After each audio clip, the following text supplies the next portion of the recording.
lesson, we'll be painting this big, beautiful white flower. We'll be using dimension acrylic paint, metallic tones, and gold leaf. So let's get into it. This is the outline of the flower, and you can find it through the above link, along with a full lesson plan and materials list.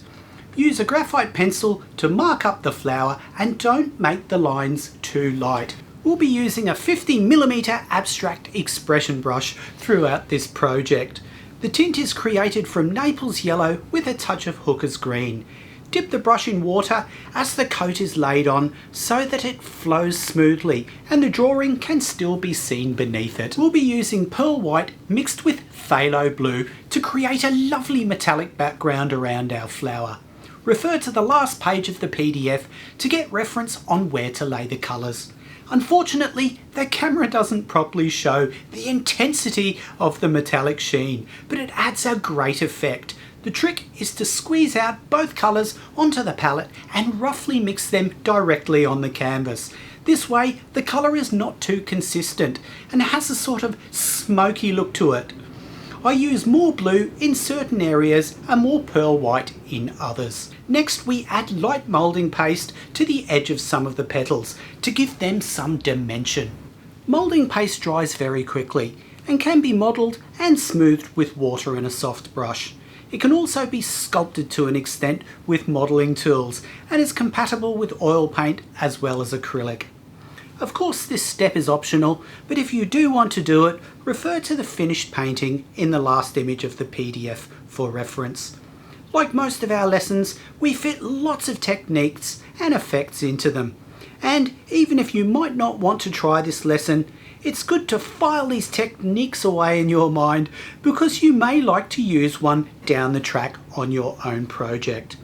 Adding a 3D look to a painting really does add something to the work and make it seem to jump off the canvas. As I add the paste to the edge of the petals, I concentrate it more on the central petals, the ones closest to the viewer. This canvas measures 1 metre by 1 metre square, but it would work on a smaller canvas also. Now we can add paint to our flower. Squeeze out some titanium white and Payne's grey, both in dimension acrylic. Mix up a mid-grey and apply it from the edge of the petal up to the adjoining petal. Use that abstract expression brush, and once the petal is filled in, let it dry. Then create a translucent white from titanium white and acrylic gloss medium and lay it over the grey just laid down. Follow the form of the petal, and if you want the colour more opaque, lay a second coat over the top.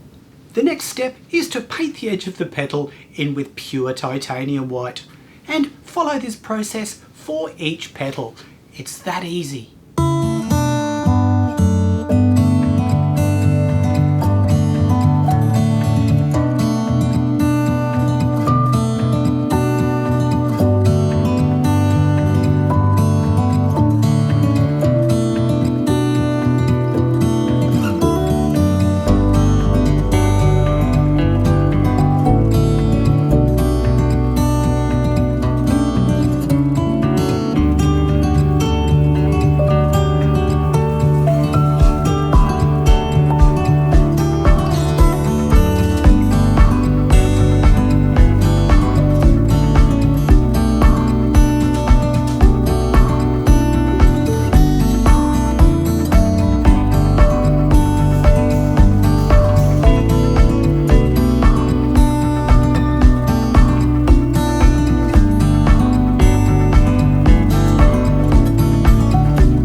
centre of the flower, I squeeze out some Naples yellow, mix it with white and apply a light coat on with the large filbert.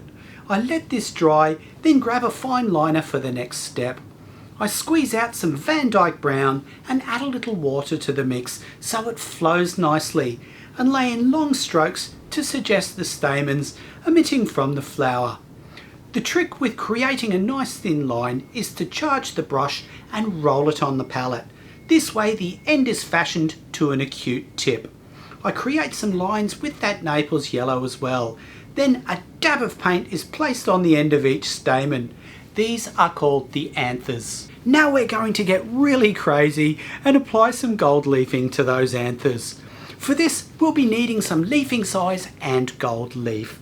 Squeeze some size out onto the palette and apply a dab over each anther.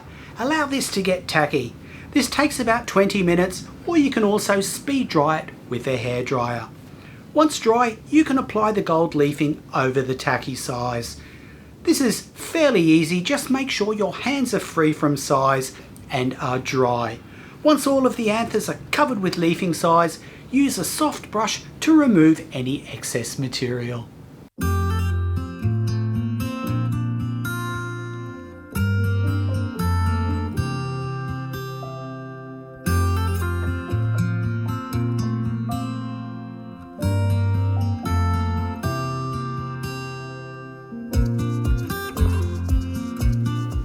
Getting closer now, just have to add the stem and leaves. We can stay with the metallic theme and mix up a green from metallic pearl sapphire and pearl yellow, and then lay it into the leaf areas. To get some contrast, I mix more yellow into the mix for the leaves in light, and more blue to create a darker green for the stems in shadow.